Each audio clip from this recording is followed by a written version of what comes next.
Meus amigos, boa noite para todos. Todos nós que nos aventuramos a falar sobre o Evangelho, sobre a doutrina espírita, sempre nos propomos um desafio muito grande: dizer o indizível, expressar o intraduzível. E nós temos que confessar, a arte faz isso de uma maneira magistral.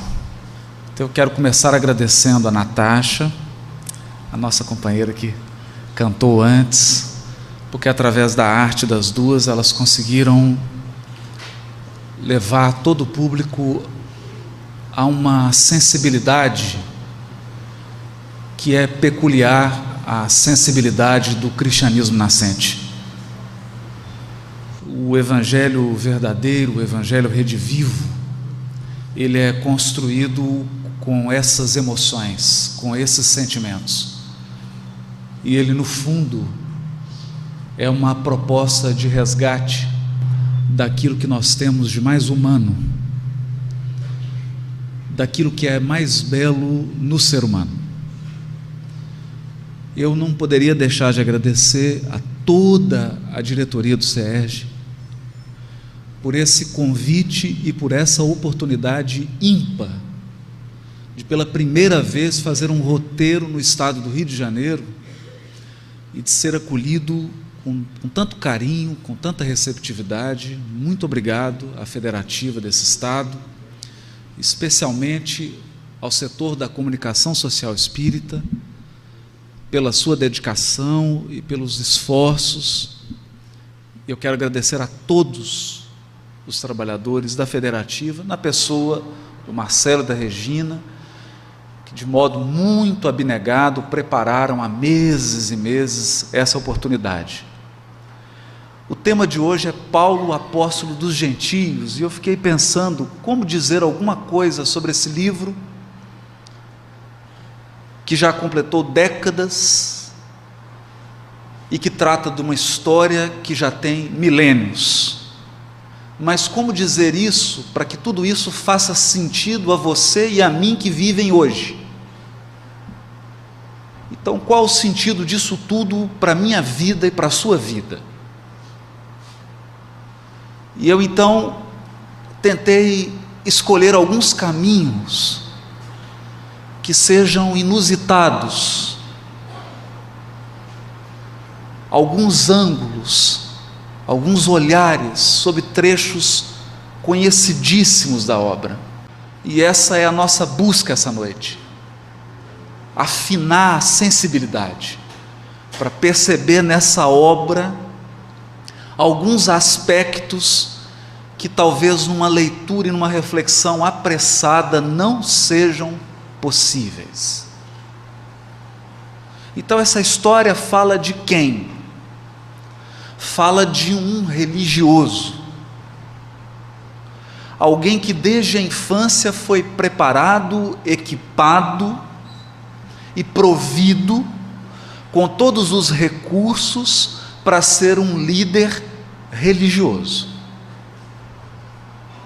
Um homem que teve uma formação rabínica, de doutor da lei, junto de um dos maiores mestres da história do judaísmo, Gamaliel. Mas não só, estudou com os mais eminentes professores da Grécia, falava grego fluentemente, dominava toda a filosofia e literatura grega. E como se não bastasse, era cidadão romano, conhecia todos os aspectos que dizem respeito à administração, ao Estado, à lei e aos códigos imperiais. Então nós estamos falando de um homem que é um misto de político e religioso, mas que é também um homem institucional. Saulo de Tarso é um homem cuja religiosidade está baseada em instituições. A sua vivência da espiritualidade A sua vivência religiosa é uma vivência que passa por cargos, normas, convenções, títulos, posturas superficiais. E quando nós temos a coragem de enxergar esse retrato real de Saulo, nós conseguimos fazer a primeira ponte do mundo de Saulo e da vida de Saulo com o nosso mundo e com a nossa vida hoje. Porque, infelizmente, boa parte da religiosidade do mundo moderno, contando inclusive a religiosidade dos espíritas, é uma religiosidade institucional, fundada em cargos, fundado em estruturas, em normas, em protocolos. E aqui é preciso fazer uma consideração. Nós devemos respeito a tudo isso. Não viemos aqui com uma fala desrespeitosa. Nós vivemos num mundo material, e no mundo material não podemos prescindir de instituições, não podemos prescindir de normas, de protocolos, de cargos, de funções, sob pena de regredirmos à barbárie, à mediocridade, ao desrespeito. Não é essa a proposta, mas é compreender que tudo isso serve, tudo isso é criado e tudo isso é colocado à nossa disposição para nos servir, e não o contrário. Na feliz expressão, inigualável expressão de Jesus, o sábado foi feito para o homem, não o homem para o sábado. As instituições foram feitas para as pessoas, não as pessoas para as instituições. Os protocolos são criados e concebidos para facilitar a vida dos seres humanos. E tudo isso deve estar apontado, deve convergir para o aumento da nossa espiritualidade.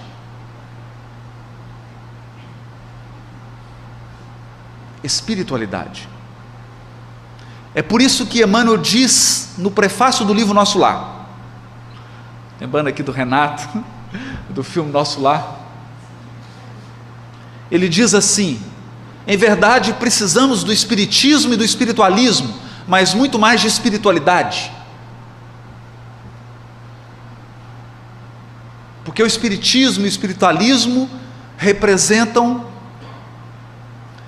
movimentos e conteúdos da revelação que, se não forem incorporados na nossa vida prática, representam joias que adornam a nossa personalidade, mas que não se transformam em valores interiores do espírito. Podem iluminar os nossos raciocínios, podem enriquecer o nosso verbo, mas não te fazem um ser humano mais feliz, não aumentam a qualidade espiritual da tua vida. Então nós precisamos de espiritualidade, que é uma forma de se viver, é como você vive, é como você fala, é como você se movimenta, é como você se relaciona com o semelhante e com Deus. Nessa proposta, fica fácil entender a genialidade literária de Emmanuel. Ele apresenta Saulo como um homem forte, musculoso, como os jovens de academia do Rio,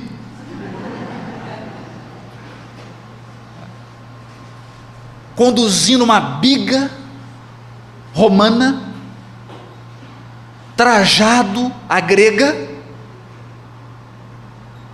falando fluentemente o grego, que era o inglês da época, uma biga puxada por 2 soberbos cavalos brancos, visitando um amigo de infância, Sadoc. Então, se você quisesse traduzir isso para uma linguagem moderna, nós diríamos que Saulo entrou nesse salão agora, vestindo um Armani, com um Porsche branco,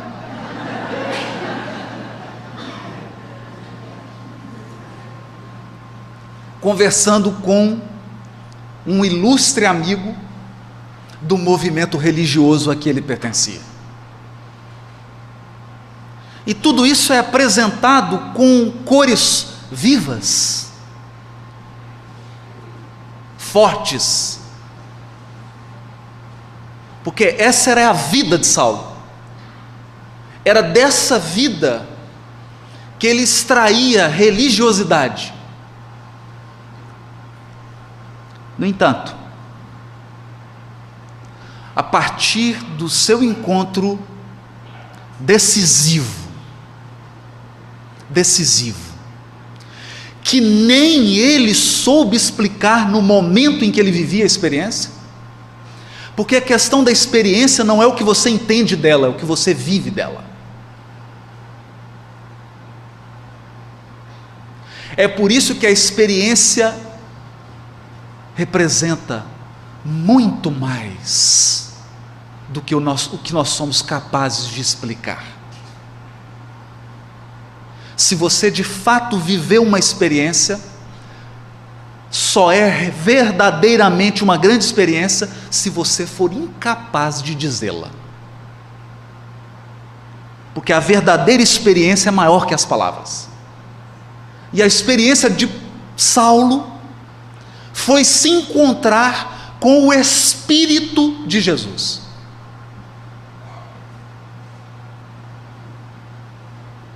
Não o homem Jesus. Não o carpinteiro que vivia em Nazaré. Agora o Espírito, o governador espiritual do orbe. E com base nessa experiência, ele volta e tenta um diálogo com o amigo Sadoc. Mas fica claro, nos primeiros segundos desse diálogo, que toda aquela amizade não passava de uma convenção social. Toda aquela relação que parecia íntima, que parecia significativa, estava embasada em interesses humanos, que uma vez cessados, fazem o relacionamento desmoronar. Sadoc não era um amigo.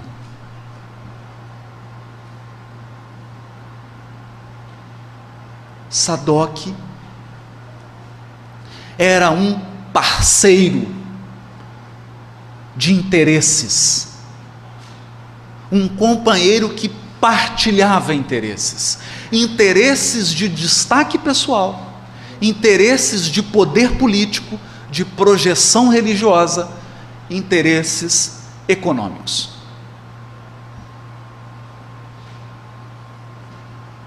E é nesse ponto que nós começamos a nossa reflexão da noite.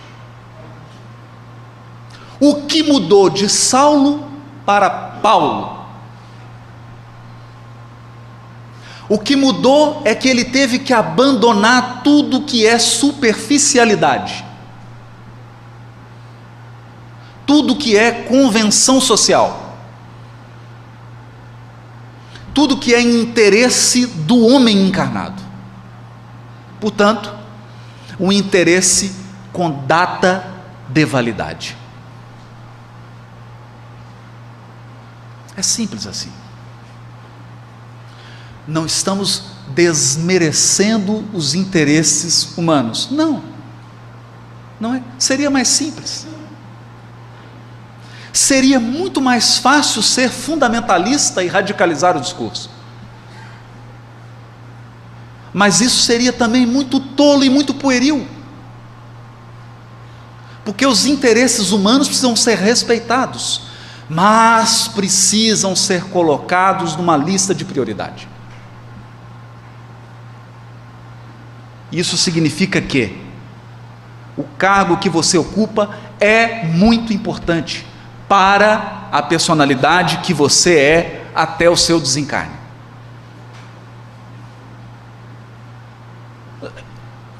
Isso significa que a propriedade imobiliária que você tem é muito importante, mas ela só é importante até você entrar no caixão.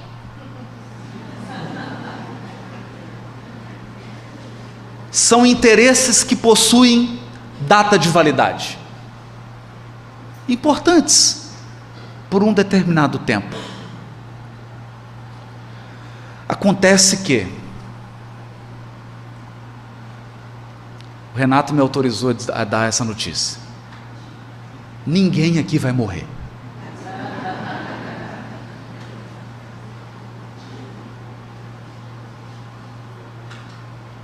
A questão é: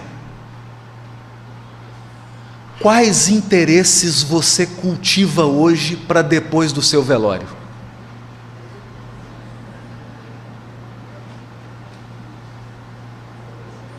Quais planos você faz para depois que partir?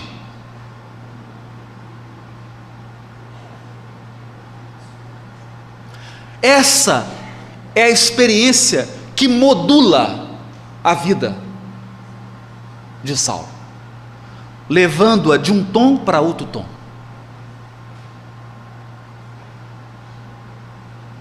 Faz ele mudar de enfoque.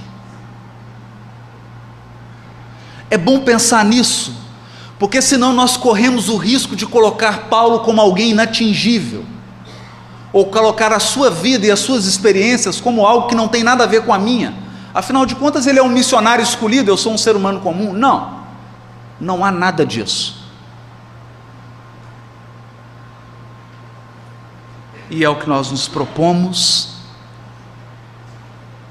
recolher na obra a partir dessa perspectiva. É a nossa viagem.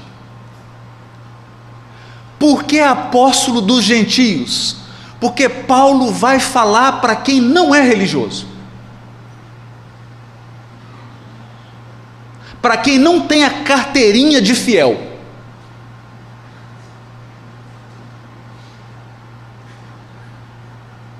Então ele vai falar de uma espiritualidade do cotidiano. Ele vai falar de uma experiência com Deus que você tem quando toma café de manhã.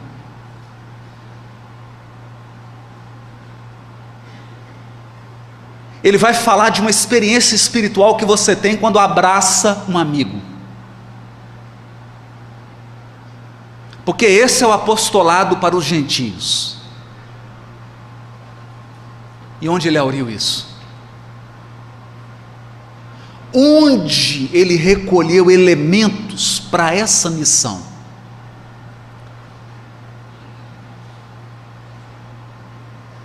É a pergunta que nós pretendemos intermediar para que a obra responda. Não eu, a obra. O primeiro ponto é que diante daquele sol de espiritualidade que é o Cristo, o Jesus Espírito, ainda não conhecido nesse mundo, porque nós conhecemos o Jesus religioso, aquele que está na cruz, mas o Jesus Espírito Não conhecemos. Porque naquele momento Jesus representava um novo tipo de religiosidade. Jesus representava uma nova maneira de se relacionar com Deus. Ele dizia: olha para mim, a minha luz é um bálsamo e a minha voz é doce.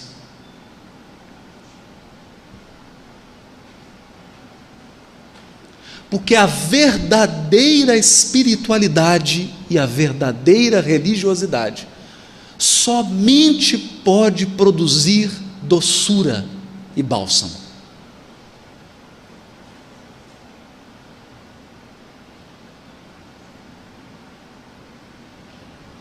Eu sou Jesus.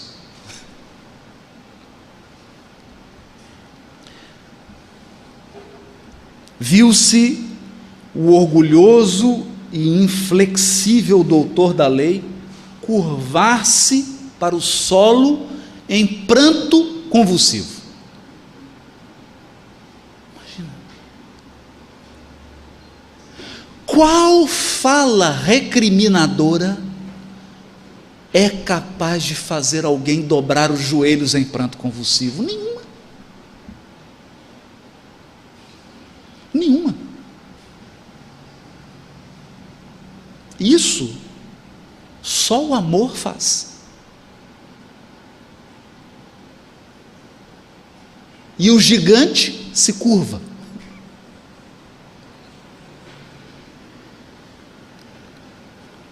Quis falar. Foi quando notou que Jesus se aproximava e, contemplando-o mais carinhosamente ainda, aqui já começa a ficar surreal. Porque o tom anterior era de inconcebível doçura, agora Jesus acrescenta mais carinho ainda, intensifica. Tocou-lhe nos ombros com ternura, dizendo com inflexão paternal: não recalcitres contra os aguilhões. Na verdade, essa é a tradução poética.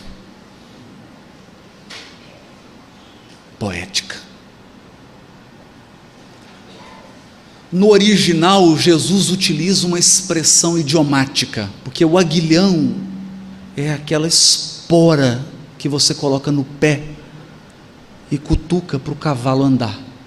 Então, na verdade, Jesus diz assim para ele: por que você está dando coice nos aguilhões? Essa é a expressão idiomática.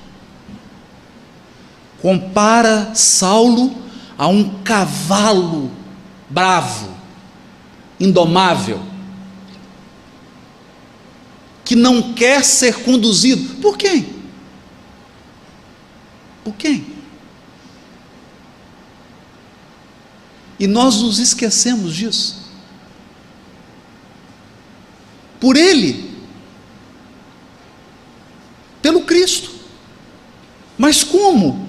Se era a primeira vez que Ele aparecia. E talvez você se pergunte: eu nunca tive estrada de Damasco, nunca vi Jesus, também não tenho missão nenhuma, não sei o que eu estou fazendo aqui.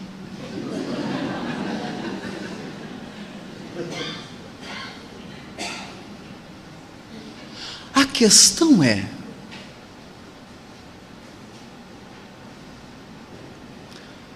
se nós fizermos agora uma reflexão na nossa vida, responda com sinceridade: você esteve sempre no controle das circunstâncias da sua vida?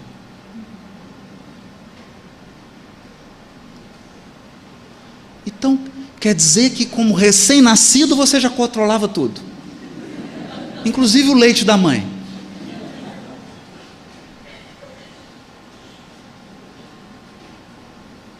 se nós formos sinceros, as circunstâncias mais importantes da nossa vida fugiram do nosso controle. Graças a Deus. Porque você era conduzido. Eu sou conduzido. Nós somos conduzidos pelas circunstâncias e pelas pessoas que cruzam o nosso destino. Hoje pode entrar alguém na sua vida que vire ela de cabeça para baixo.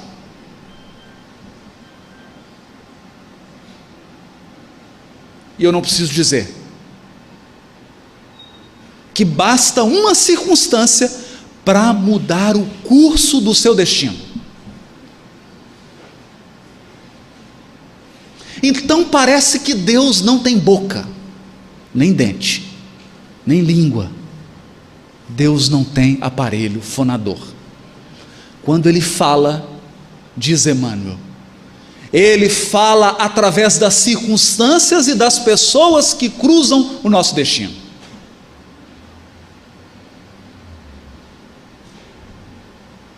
É assim que Ele se expressa.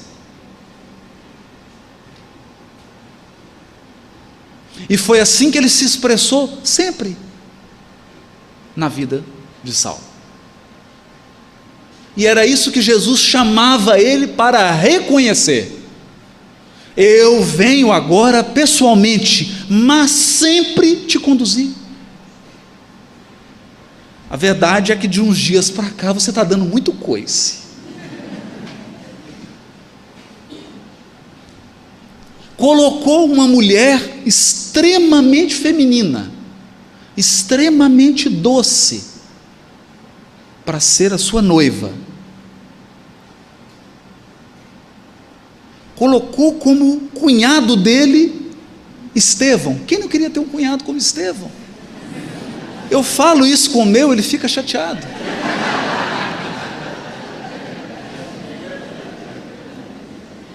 Colocou Simão Pedro, colocou Gamaliel. De todos os 72 juízes do Sinédrio, Gamaliel era o mais flexível, o mais compassivo, colocado ao lado de quem? Logo dele, que era o mais inflexível, o mais impassível, o mais apaixonado. Parece que quanto mais Paulo colocava pimenta, mais Jesus colocava chocolate. E ele não percebeu. A sua vida estava cercada de elementos emotivos. Mesmo quando ele se decide a fazer o trabalho missionário de pregação do Evangelho, quem Jesus coloca ao seu lado? Barnabé, que era uma mãe. Barnabé não sabia dizer não. Era coração puro. Sempre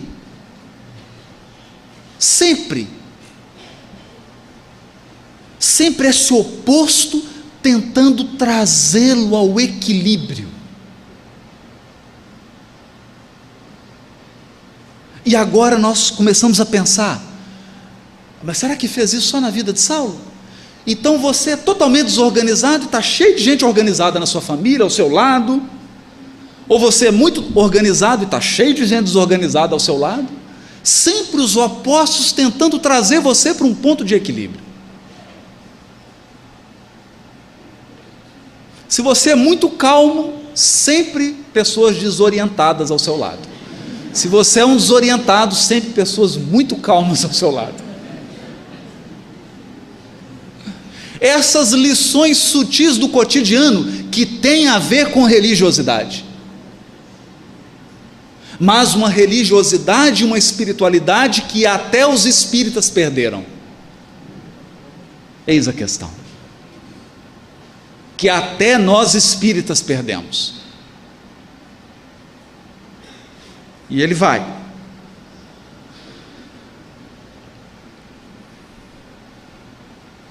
Pergunta, Senhor, que queres que eu faça? E nós imaginamos Fala sério. Se Jesus aparecesse para você agora, você ficaria emocionado, ok, os primeiros 30 segundos, mas a partir daí você perguntaria para ele: e então, e aqueles projetos, o senhor acha que vai dar certo? As coisas vão caminhar nessa direção que eu estou pensando? Eu tenho aqui uns pedidos aqui da minha filha, do meu filho, tá? E nós logo já encaminharíamos a conversa para um tom bem pessoal, quase que meio uma profecia do que vai acontecer. Afinal de contas, não é a todo momento que você tem a oportunidade de estar com o governador espiritual do orbe, aquele que dá a canetada final. Senhor, o que queres que eu faça? E ele responde. Isso é o mais impressionante. Jesus não responde nada, como se dissesse para ele: você acha que eu vou mudar a pedagogia agora? Eu sempre falei através das circunstâncias, agora eu vou falar através de palavras. Não, entra na cidade e lá eu te direi o que deves fazer. Entra na cidade, Saulo, e abre os seus olhos. Eu preciso que você fique de olhos bem abertos. Para isso, para que você enxergue bastante, eu vou deixar você cego.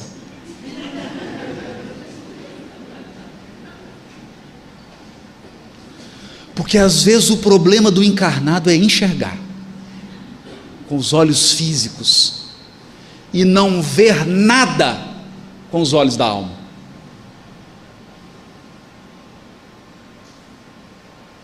Então ele fica cego. Para quê? Que Jesus queria dar um castigo? Agora eu vou mostrar para esse filho, deixar ele cego para ele aprender. Não. Jesus veio com brandura, com bálsamo, com doçura. Então por que deixou-o cego?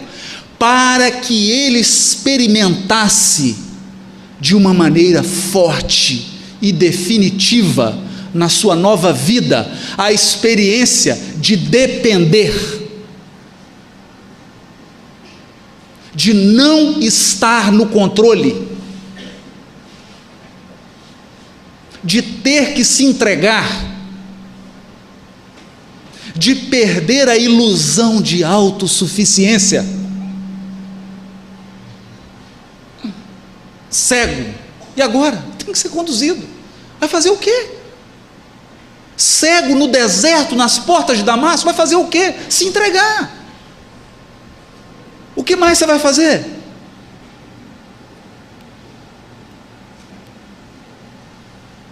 Mas a verdade é que em vários momentos da nossa encarnação, nós temos que fazer isso. Em vários. Você tem que simplesmente se entregar, porque não há nada mais a fazer, a não ser confiar. E isso é religiosidade. Isso é genuína relação com Deus. Isso é genuína espiritualidade. Saber entregar-se e confiar. E ele entra, espera na pousada. 3 dias. Meu Deus. 3 dias cego, num lugar que ele não conhece, numa pousada que ele nunca ficou, sem nenhum recurso, completamente sozinho.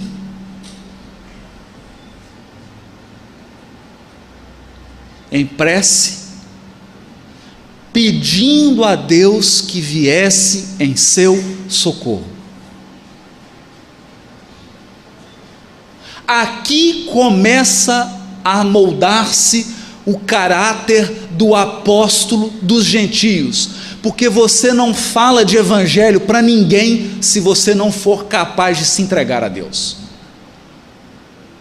A sua pregação é uma buzina de ônibus. que só faz barulho se você não desenvolveu essa capacidade de se entregar,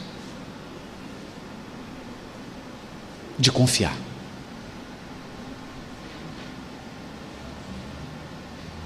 Então entra o inusitado.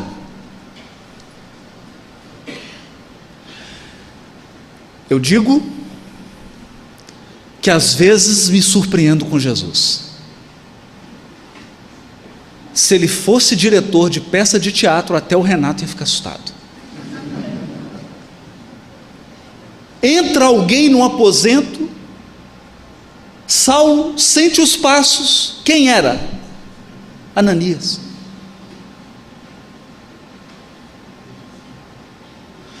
Mas é curioso isso,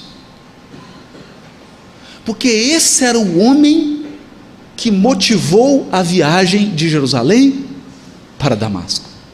Era esse homem que ele queria prender, e foi esse perseguido que Jesus mandou para curá-lo. É uma lição, é uma lição, mas ela acontece na minha vida e na sua. Sabe quando você ouve a melhor crítica da sua encarnação na boca da sua sogra?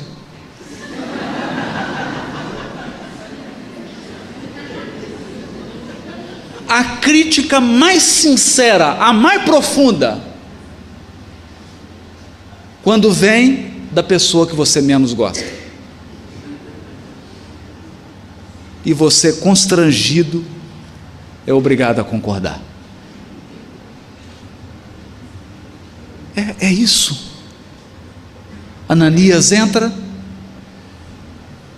e fala com naturalidade, porque nós espíritas, imaginamos que a fé será fortalecida se o Espírito aparecer aqui agora.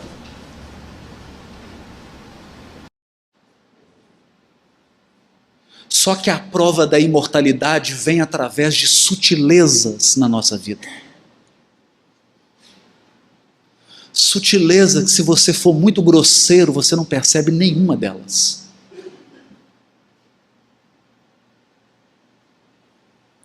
Ananias diz para ele: Saulo, o Senhor que te apareceu no deserto mandou-me restituir-te a visão. Precisa dizer algo mais?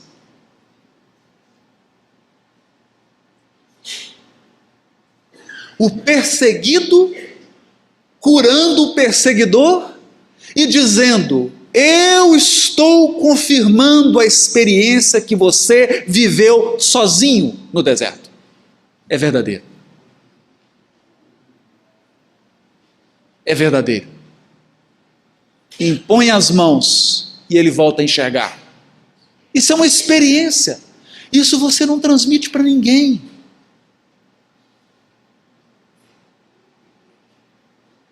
Isso você vive. Então nós perguntaríamos: se fosse hoje, como nós falaríamos de evangelho e de doutrina espírita para o mundo? Como? Curando as pessoas. Porque está todo mundo alucinado, porque existe uma ditadura mental e espiritual nesse mundo, que faz as pessoas acreditarem que elas morrem.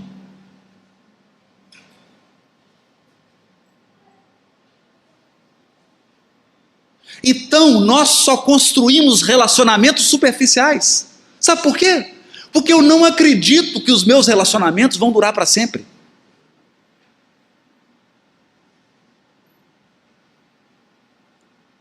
Se eu tenho a certeza que os meus relacionamentos vão durar para sempre, eu preciso mudar a minha maneira de relacionar. Afinal de contas, eu sempre vou encontrar essa pessoa. É para sempre.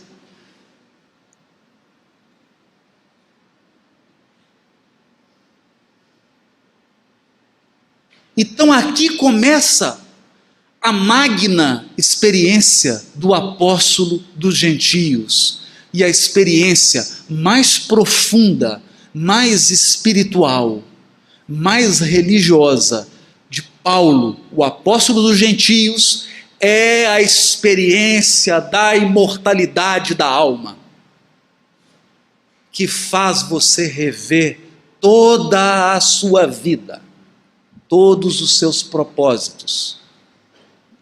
Muda a maneira como você se movimenta no mundo, muda a maneira como você olha para as pessoas, como você saboreia as pessoas.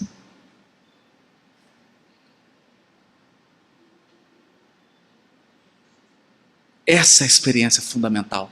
Sem ela, diria ele mais tarde, na carta aos Coríntios, a nossa fala é como um sino. Não toca, não sensibiliza ninguém. Não faz sentido.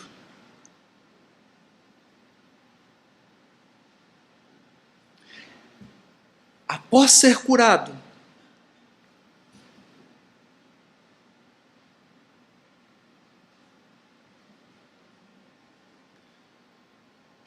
Saulo, agora Paulo, tem um diálogo com Ananias. Porque Ananias o cura.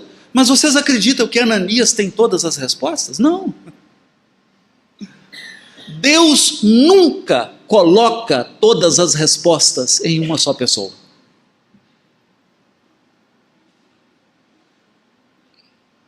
Deus sempre espalha as respostas da nossa vida, um pedacinho em cada pessoa. Então você tem que sair encontrando as pessoas para montar o quebra-cabeça da sua vida. Um tem uma pecinha, o outro tem outra, aquele tem outra, e você é obrigado a se relacionar e a extrair a pecinha. Ananias não tinha todas.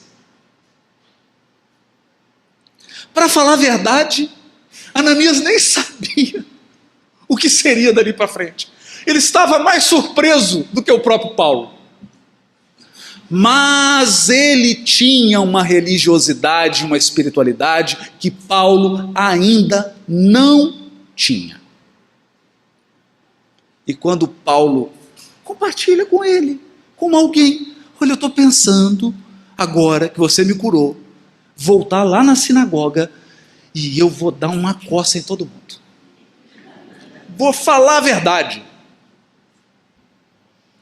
Eu já conheço a hipocrisia dele, já conheço o erro. Vou chegar lá e transformar a verdade num bastão para agredir. Então Ananias diz para ele: o Senhor conferiu-te a tarefa do semeador. Tens muito boa vontade, mas que faz um homem recebendo encargos dessa natureza? Sua tarefa é semear. O que faz um homem quando recebe esses encargos? Antes de tudo, procura juntar as sementes no seu mealheiro particular, para que o esforço seja profícuo.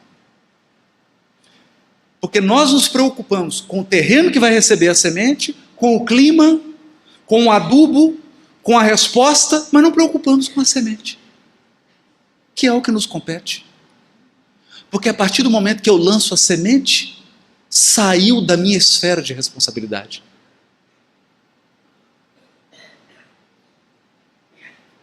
O que mais chama atenção aqui, e que Paulo vai experimentar, e que é difícil de viver, um diálogo verdadeiramente fraterno, em que ele tem com Ananias, e Ananias reconhece qual é a tarefa dele. E mais, Ananias sabe que a tarefa dele, Ananias, não é a de Saulo. Agora Paulo. São tarefas diferentes. E no entanto, Ananias, pelo espírito da fraternidade e do amor, apoia a tarefa de Paulo. Eu pergunto, nós temos encontrado isso nos nossos relacionamentos espíritas? Essa sinceridade, essa compreensão da missão do outro, da tarefa do outro, que é diferente da minha? Valorizar a minha tarefa, mas valorizar a tarefa do outro? Dar ao outro recursos para que ele cumpra o que lhe incumbe nessa encarnação?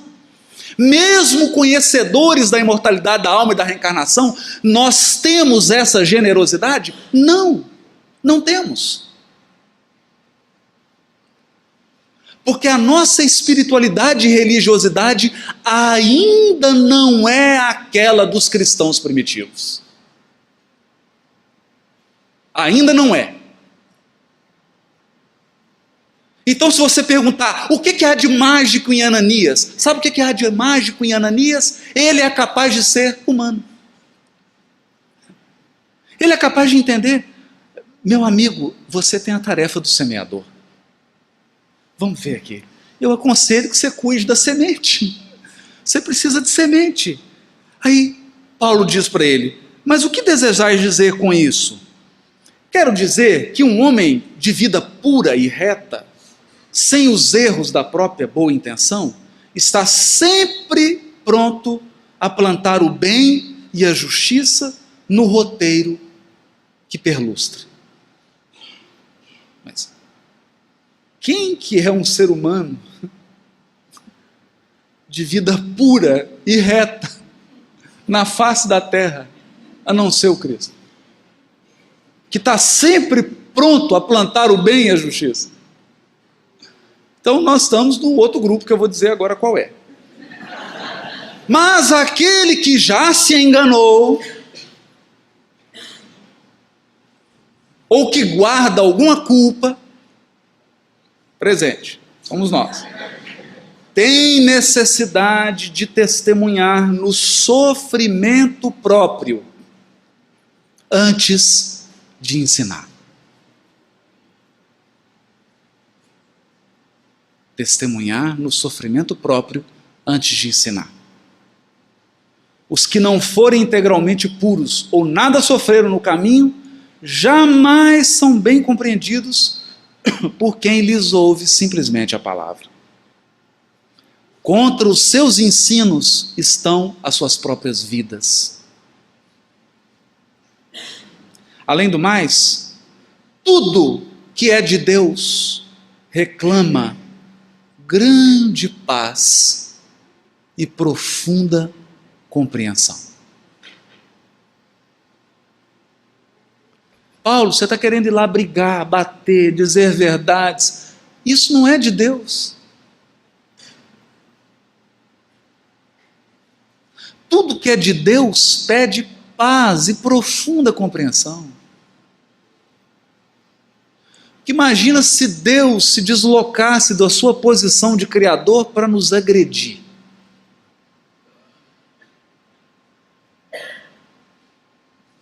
Para nos violentar com a verdade.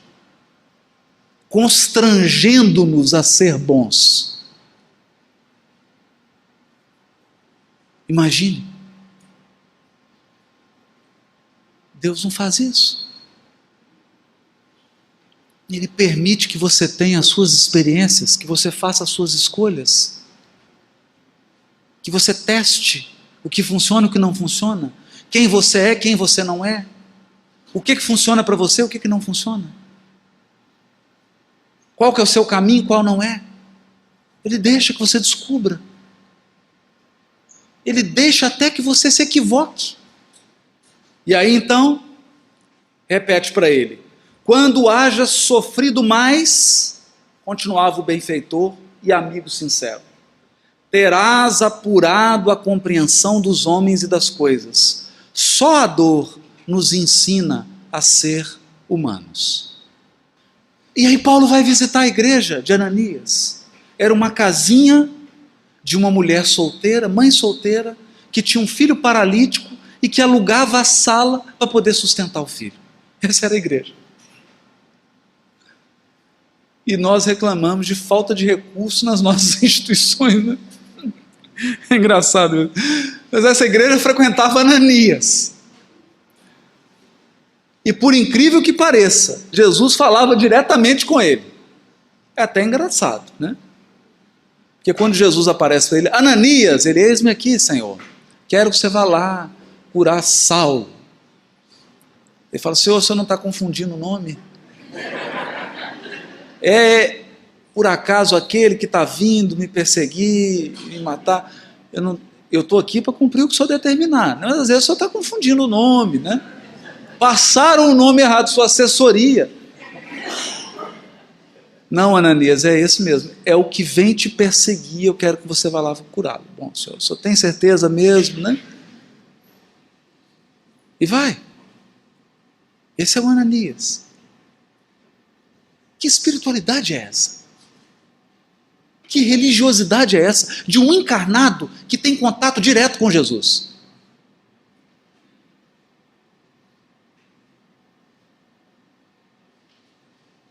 Mas a igreja dele era uma sala alugada de uma mãe solteira que tinha um filho paralítico. Então tem algum problema com a gente. Eu digo quanto a mim, porque eu não sei se alguém aí está conversando pessoalmente com Jesus. Por favor, se tiver, eu não estou falando para você.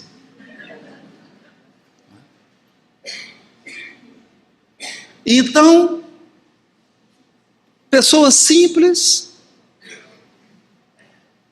ele entra na casa, mas quem que é esse? Ah, esse é o Saulo. Ah, aquele que vinha te perseguir? É ele mesmo. Ô, Saulo, seja bem-vindo. Quer uma água, um pão? Me pergunta. Ele está preocupado se você errou, as bobagens que você fez, o quanto que você é inferior, quanto você é complicado. Ninguém lá estava preocupado com isso. Com o nível de espiritualidade, se você era puro, se não era. Não. Chegou, foi acolhido, serviram um pão, água. Uma pessoa até colocou uma criança nos braços dele, ele é todo desajeitado, nunca pegou uma criança no braço. E diz Emmanuel, naquele momento ele chora e começa a brotar uma nova experiência religiosa naquele homem. Qual? A experiência religiosa e a espiritualidade que flui dos relacionamentos. Eis o ponto. A religiosidade que exala das relações entre as criaturas.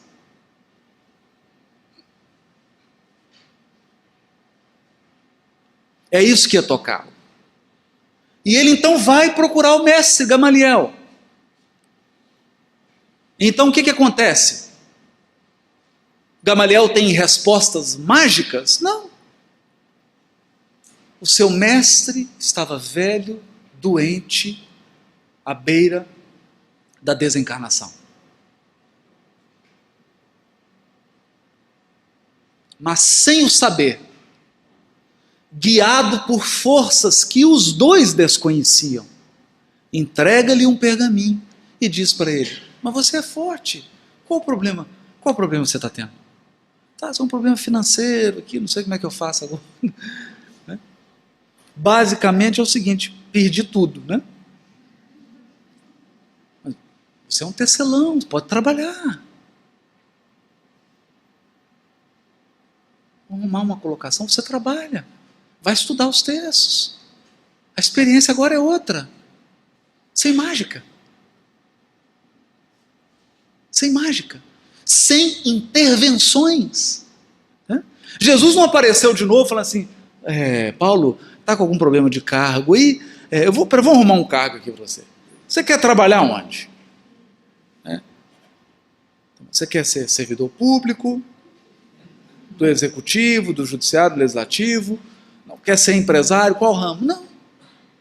Não tem intervenção mágica. Tem intervenção humana. E ele consegue inusitadamente, trabalhar fazendo tapete num oásis no deserto, que é um ponto por onde passam camelos. O próprio irmão de Gamaliel fala, mas um rapaz jovem vai fazer lá o quê? Olha, todos solteiros que vão para lá ficam loucos. Começa a fazer tapete lá, porque daqui a pouco eles estão de volta. Fala, não dá não. Ficar sozinho naquele deserto. Os únicos que conseguem ficar lá são casais. E olha lá. Ele fala, não, mas o Gamaliel, ele está precisando meditar um pouquinho, está precisando pensar um pouco na vida. E ele vai e encontra quem?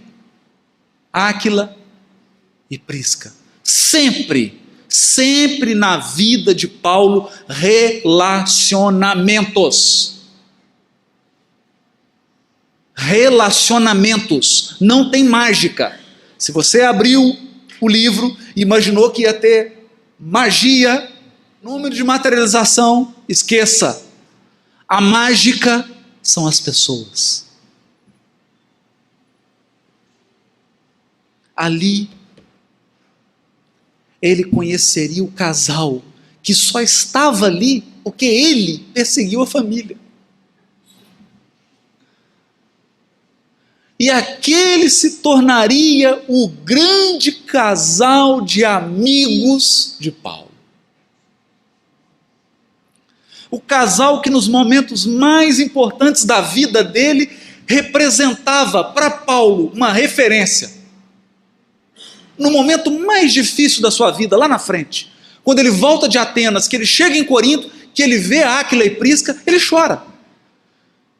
Sabe, quando você está cansado de tanto girar, de tanto rodar, e você chega e vê um rosto familiar, um coração amado, e aí você pode abraçar e falar, nossa, cheguei. Cheguei. Então em Corinto ele abraça Áquila e Prisca. É ali que ele conhece esse casal. Ananias, agora Áquila e Prisca, e prossegue. Depois ele encontra Simão Pedro, quando volta do deserto, conversa com Simão Pedro, recebe o pergaminho de Estevão, mais relações.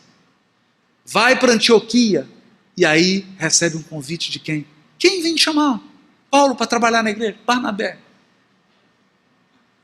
Aquele que se tornaria o seu grande companheiro, aquele homem que era coração puro, coração maior do que o peito, e que teria um profundo impacto na personalidade de Paulo. Depois ele encontra Lucas, o médico, em Antioquia. Relacionamentos. Viaja e encontra Lloyd, Eunice e Timóteo. Dá para imaginar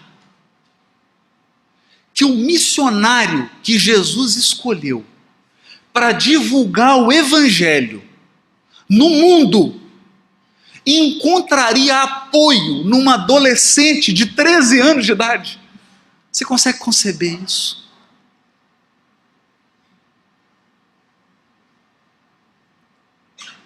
Pois esse jovem de 13 anos de idade foi o maior esteio no trabalho de divulgação de Paulo. Paulo adotou como um filho. Ele chamava Timóteo de filho. Meu filho Timóteo. Silas, João Evangelista, Lídia, chega em Filipos e encontra uma mercadora de tecidos, uma empresária. Se fosse hoje, seria mais ou menos assim, uma empresária em Milão, de moda. E é essa mulher que vai ser a base do trabalho feito em Filipos. Uma mercadora de tecidos. Ela que vai acolher, que vai receber, num lugar onde ele viveu as provações, talvez mais dolorosas da sua encarnação.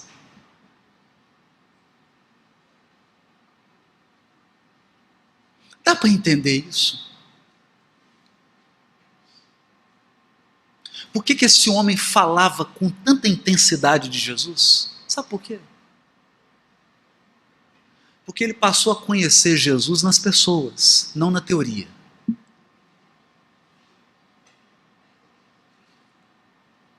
Então a ideia é o seguinte: nós não conseguiremos divulgar Espiritismo para lugar nenhum, nem para nós mesmos, nem para ninguém, se nós não formos capazes de ter relacionamentos verdadeiros, verdadeiramente cristãos,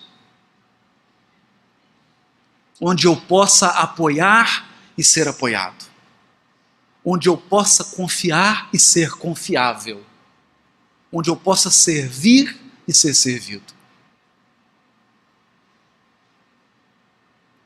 Então hoje, 2014, a proposta de Paulo para o mundo permanece a mesma. A proposta do cristianismo redivivo é a mesma. Sem mágicas, sem milagres, é simplesmente viver de verdade. Se é hora de ir para o trabalho, eu vou diferente. Se o momento é jantar com os amigos, aquela será uma experiência religiosa. E é por isso que, agora, traduzindo as cartas de Paulo, eu descubro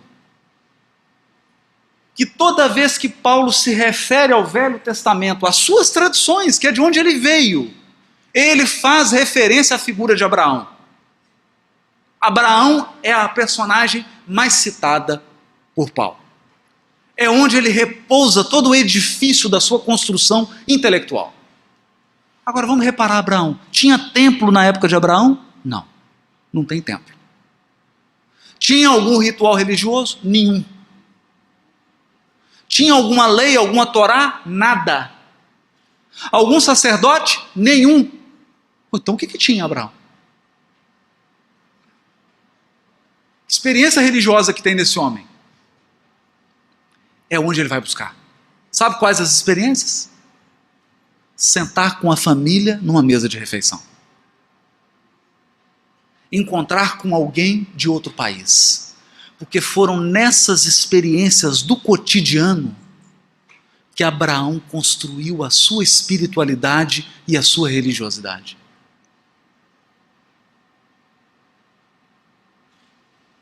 E esse é o desafio dos novos cristãos, dos novos espíritas cristãos.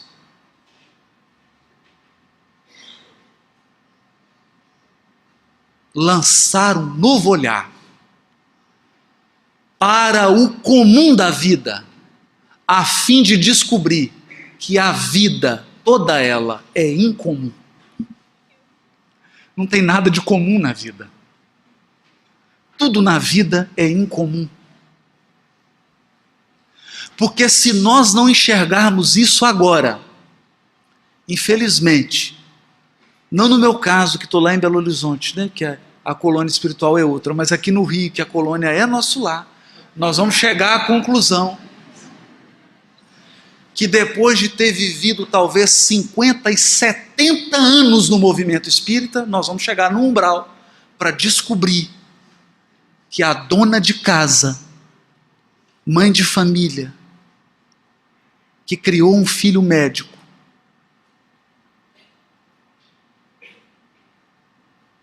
que foi traída pelo marido, está numa colônia espiritual superior ao nosso lar.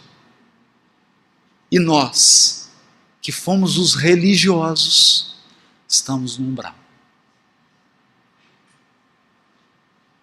Porque investimos numa espiritualidade, numa religiosidade exterior, esquecendo-nos que ninguém nasce nesse mundo sem um convite.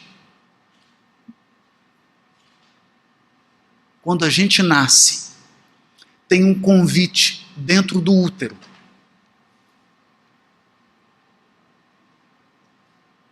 Esse convite é: torne cada momento da sua vida sagrado. Cada momento. Faça o seu cotidiano, as coisas mais simples da sua vida, transformarem-se num foco de luz e de espiritualidade para as pessoas. Porque ninguém chorava e se emocionava quando o Chico estava pregando. Ele estava, às vezes, tomando um café. E você se aproximava 15 metros de distância dele e começava a tremer.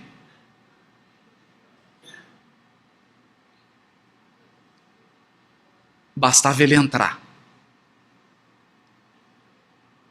Porque ele era capaz de transformar o cotidiano.